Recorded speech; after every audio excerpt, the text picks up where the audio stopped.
in power. Yeah, that's a lot. So, and of course, now it will block the Darksteel Juggernaut and kill it with ease. And then it'll start swinging. And it'll be a 9/9 once I put both the axe and the Strandwalker on it.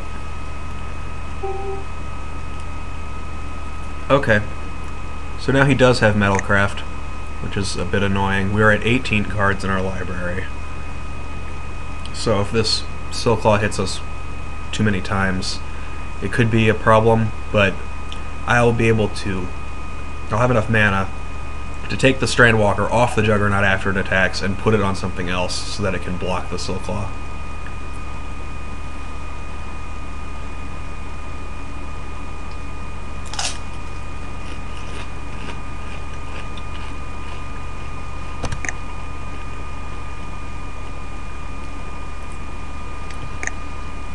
So let's see what he does. Yep, in comes the Silklaw. Down go 4 cards from my deck.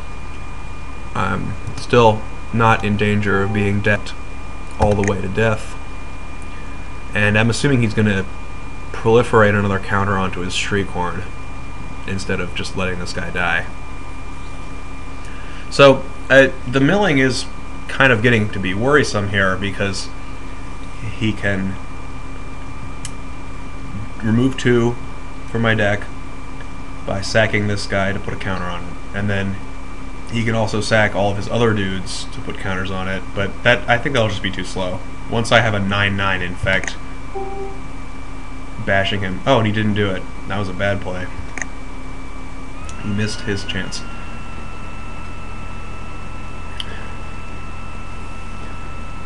And he still has 1 card in hand, so I don't know what shenanigans he might have, but if I had to guess, I would say nothing. Absolutely nothing. So...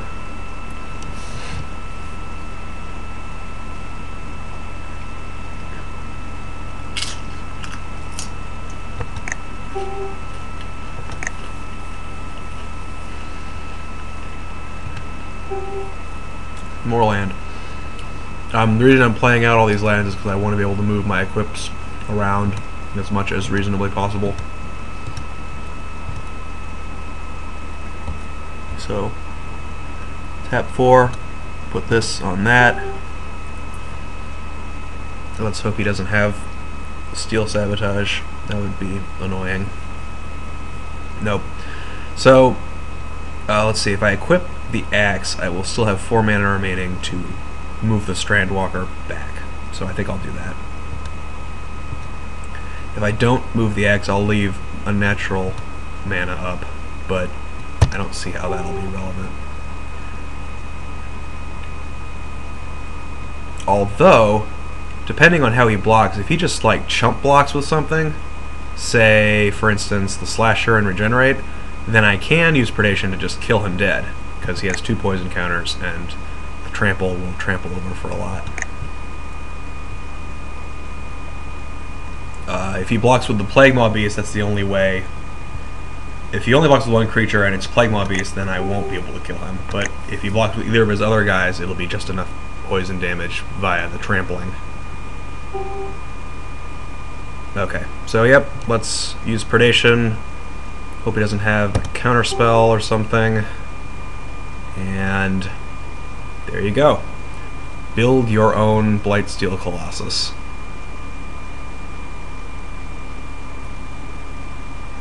And I hope this pause is a oh shit I'm dead pause and not a, yeah, it's an oh shit I'm dead pause. So he sacks a dude to proliferate. Wait, does that mean that I just get the full 10 damage? Right? I think that's how Trample works. Yep. Alright, great. That was cool. Equipment is quite good in fact, better than in a typical deck, and it's very good in triple decks, but in fact it's just so over the top. Stuff that enhances power and toughness too. Like having a really high toughness infect guy is just a really hard position for your opponent. It's just like it's just hard to block it effectively. Like every block becomes a chump block, and the counters start piling up. This hand is by far the worst hand that we've been dealt so far. But I think I'm still going to keep it because it's got lands, and I don't like to mulligan. Mulliganing is really bad. There's no reason to mulligan. This hand really has no action, but going to 6, like you have to just ask yourself, would a random 6 cards be more likely to let you win than these 7 cards? And I think the answer is no, because a random 6 cards could be all lands or no lands, or it could just be like this hand -1, like another hand that has no gas, no action, something bad. So we're not going to mull. We'll just hope. We're on the draw, so hopefully we'll draw into some infect guys, and we will maybe snatch a game with Untamed Might. I would love to see that. Okay, so there we go. I can see a path to victory already, and it involves this guy not getting blocked by artifacts and Untamed Might pounding my opponent's face in, much like that guy. See? Blue mana, blue creature, there you go. Okay, so he's got a weird, like, mill proliferate thing going on. This is pretty sweet. We've got a turn 3 4-drop, and I believe it'll be Tangle Angler, because I haven't seen any artifacts. He's not playing artifact creatures that would be unable to block the Tel'Gelad. So, the piece de resistance of the mill deck, the grind clock. That we might have to watch out for if the game goes long. I don't want it to go long, but it might. And if it does, oh, and that's going to be kind of bad. Ooh, ouch. Yeah, well, this is really the true test. Like, can I beat this ridiculous mill deck? Or is the milling actually viable? I suppose if you get multiple Silclaws, multiple Shriekhorns, proliferate outlets, and grind clock, then yeah, you just might have a deck, I suppose. I think actually, in this instance, I'm going to play the Tel'Gelad Fallen, because if he doesn't attack with the Thrumming Bird, great. If he wants to leave that back to block this guy, great. That's exactly what I want him to do. I don't want him to be proliferating this thing, because the thing about this is that you have to either charge it or mill with it. And if he can charge it by proliferating and mill at the same time, it'll add up very fast, and I will get milled out. Maybe. But I'm just going to try and see if I can trick him into just leaving that guy back. If he does leave it back, then I will use Predation to kill it. He won't be able to trade with it. He'll take poison. It'll be good times. We'll sing Kumbaya. Everyone will feel the love.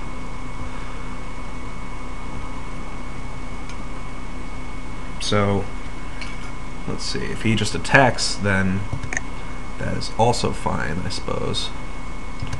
Yeah, because this is kind of like, he doesn't know it, but he's in a kind of no-win situation, because yeah, he is attacking. That just means that hopefully my infect guys can get through. So it's up to 3 counters now. And we will see if he mills with it or continues to charge it up. Yeah, he's milling now, which I expected. And the Trigon goes away again. That's a shame. And he has seen the Untamed Might, so he knows we have at least 1 in our deck. He doesn't. I don't think he knows that we have 2. I don't think it got there. And he's got another dude. So we will enact the predation plan by serving with that guy, inducing the block, which he will believe to be an excellent block for him to make, and it will turn out to be disastrously wrong. Oh, nope, wait, it's the disperse. Oh, good. Good, good, good. So glad you could join us. At this point, I think I'm just going to play out the Tangle Angler, because it will eat that guy. He doesn't want to attack with that guy, but he doesn't want to leave it back either. And the more of his guys I can pick off, the more likely it is I'll be able to kill him. Ouch. Oh man, that's not good at all. Yeah, that's gonna be a really huge pain in the butt. Because, I mean, at least the Fallen can't be targeted, but he's gonna be able to just keep attacking me with that guy, proliferating it, giving it more and more counters. It'll never... it's just an icy manipulator for free every turn. And the grind clock keeps grinding. We're in trouble. I gotta hand it to him, like, he's got a good draw here for what he wants to do. And we lost a Plague Stinger, which I really would have liked, so it could block that guy, and the Darksteel Axe. So Strained Walker is still a possible out here. If we can draw that, it'll keep his Proliferator at bay. Yeah, and he's tapping that guy, of course. Interesting. Not really what we wanted to see, unfortunately. So here, we'll just replay the Fallen.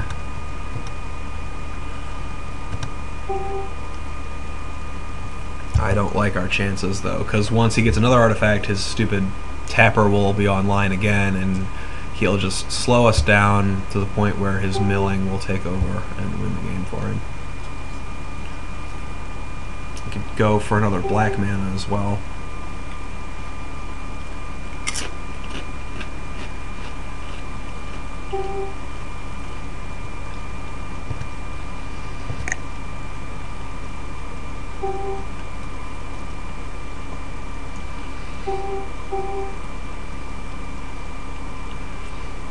Yeah, Therming Bird is pretty sick when you can get it to work right. So next turn it'll be at 6, and we'll be milled down to 9, because I'm about to draw a card. Yeah, we are not going to win this game. Unless we can somehow Untamed Might him to death, but I don't see that happening. So let's... we might be able to do it. We just might, because if we can... lol, might. We might be able to might, because if we attack here, he maybe blocks with the Surtark. Nope, no blocks from the Surtark. Okay. So he takes 3, goes to 3 poison counters, so we need to deal him 7. Oh, why did I do that? Oh, I forgot to play something. Dang nabbit. Yeah, I'm so bad at this game, I can't even believe it. Well, we can still, the plan still stands. We can attack with Tel'Jalad, and maybe, just maybe, some combination of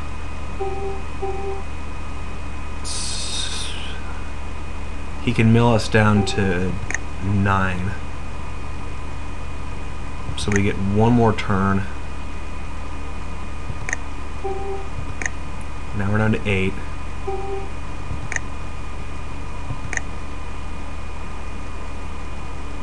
Ooh. Hello. I guess that's what we should do. But first let's attack. Let's see how he blocks. This saved our butts. We can destroy this stupid grind clock and no longer have to worry about being milled. Although we are at 8 cards, but that's 8 turns is a lot more than 1, which is what we would have had. Because he would have milled us down to, he would have put it to 7 on his turn, milled us to 1 card. We would have taken our turn, drawn the 1 card, and that would have been our last turn. So, prior to combat, we will attack with this guy. If he does not block, we can might him to death. He's already used his Disperse. Hopefully he doesn't have a second one. He can't use the stupid turn aside either because it's you control. Alright, so he is blocking. So what we will do is use our Unnatural Predation here. Unnatural Predation will give it +1/+1, making it 4 poison counters, so he'll take 3. And then if we use the rest on Untamed Might, he'll get another 3. Does that win? Okay, so that's 3 poison counters, and we can put on, make it from a 4/2 to a minus that 1, 2, 3, so a 7